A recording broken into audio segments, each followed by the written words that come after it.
नमस्कार. पुन्हा एकदा एका नवीन व्हिडिओसोबत तुम्हा सर्वांचं आपल्या चॅनेलमध्ये खूप खूप स्वागत आहे.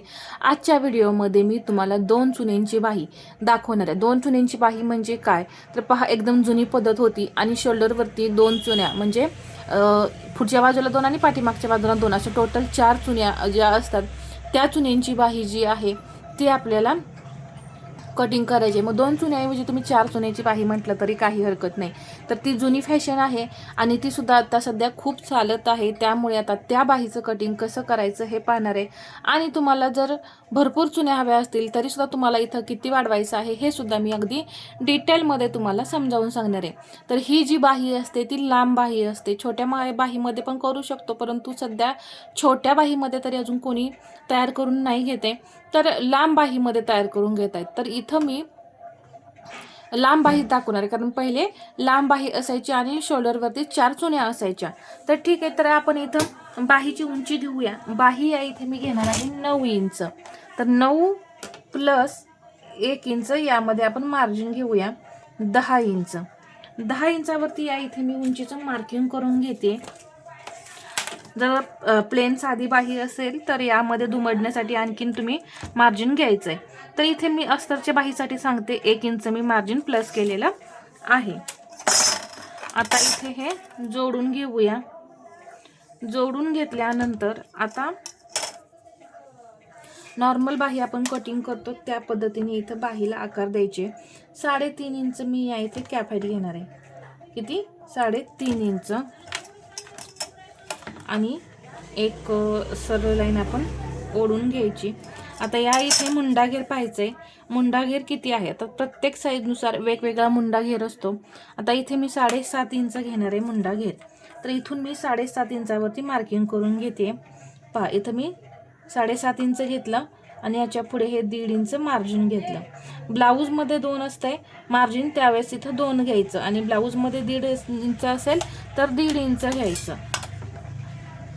इथून मी एक तिरकी लाईन अशी ओढून घेतली.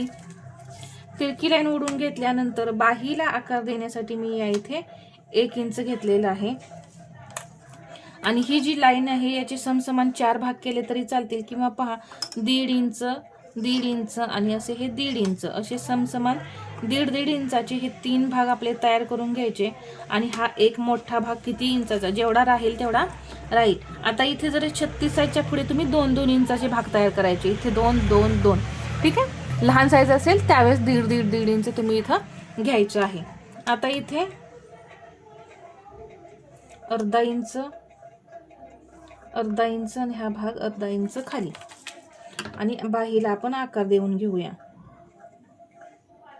इथे एक पॉइंट द्यायचा आणि इथे हा आकार दिला. तर आपण जसं साधी बाही कटिंग करतो ना त्या पद्धतीने आधी ड्राफ्टिंग करून घ्यायचं. दंड घेर घेणार आहे मी इथं 5 इंच आणि याच्या पुढे हे 1.5 इंच मार्जिन. दंड घेर 5. तर सर्व पॉइंट मी तुम्हाला इथं पहा प्रत्येक वेळेस सांगत आहे, कुठे मी किती घेते हे लिहून सुद्धा मी देत आहे. आता यामध्ये आपल्याला 4 चुन्या तयार करायचे, तर घ्यायचं आहे 1.5 इंच एक्स्ट्रा. किती घ्यायचं? 1.5 इंच. त्याच्यापेक्षा जास्त नाही घ्यायचं. जर तुम्हाला यापेक्षाही जास्त चुन्या हव्या असतील तर 3 इंच, 3.5 इंच, 4.5 इंच, मग तेवढाच जेवढं तुम्ही इथं उंचीमध्ये वाढवणार तेवढाच पप जास्त क्रिएट होणार. तर 4 चुन्यांच्या बाहीमध्ये खूप पप क्रिएट होत नाही, फक्त चुन्या असतात शोल्डरवरती, हे लक्षात घ्या.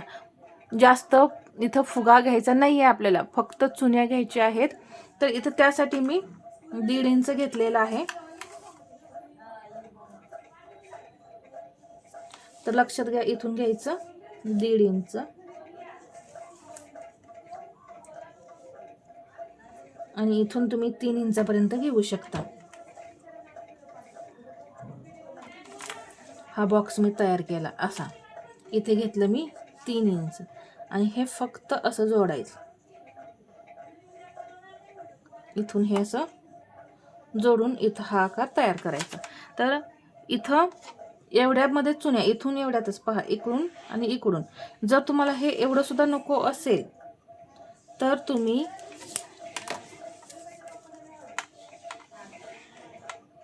आता आपण 4 चुन्या पाहत आहोत, तर मी इथं तुम्हाला कमीच करून दाखवते. उंचीला 1.5 इंच आणि असं हे 2.5 इंच घेते पहा, हे 2.5 इंच. ठीक आहे, एक बॉक्स तयार करून घ्यायचा आणि इथून हे फक्त असं इथं मार्किंग करून घ्यायचं. फक्त हा आकार असा द्यायचा एवढा, म्हणजे इथं तेवढ्याच छोट्याशा 2 ते 3 चुन्या आपल्या तयार होणार, याच्यापेक्षा जास्त नाही होणार. कारण पहा हा स्पेस किती आहे, एवढाच आहे. यामध्ये अशा 1 2 3च चुन्या आपल्या तयार होणार आहेत. आता यामध्ये सुद्धा आपल्याला फ्रंट भागाचा आकार द्यायचा आहे. तर आता हा जो आकार आहे ना, हा आपल्याला आता लागणार नाही, कारण हा आपला नॉर्मल बाहीचा आहे. तर आता इथंही या पद्धतीने हा आकार आपला तयार झाला. आणि इथून हे जे पूर्ण घेर आहे याचा सेंटर करून घ्यायचा. 8.5 इंच आहे, तर याचा सेंटर इथे 4.25 इथं आला. इथून खाली अर्धा इंच यायचं आणि फक्त हलक्या हाताने असा आकार देऊन घ्यायचा. खूप सोपी पद्धत आहे. यामध्ये जास्त पपसुद्धा तयार नाही होत आणि चुन्यासुद्धा जास्त नाही तयार होत. आणि इथे फिटिंग करताना या पद्धतीने फिटिंग करायचं. त्यापेक्षा यामध्ये बाकी काही नाही, फक्त उंचीमध्ये हे असं वाढवून घ्यायचं, बाकी काही करायचं नाही. इथं जास्त पसरट घेर द्यायचा नाही. जेवढा तुम्ही पसरट घेर घेणार तेवढं इथं जास्त चुन्या तयार होणार, मग इथं जास्त चुन्यांचा ब्लाऊज तयार होईल. ठीक आहे, तर इथं मी 5 मिनिटांमध्ये तुम्हाला बाहीचा डायग्राम दाखवलेला आहे. तर हा व्हिडिओ तुम्हाला कसा वाटला हे मला कमेंटमध्ये सांगा. आणि व्हिडिओ आवडला असेल तर लाईक, शेअर आणि सबस्क्राईब करायला विसरू नका. धन्यवाद.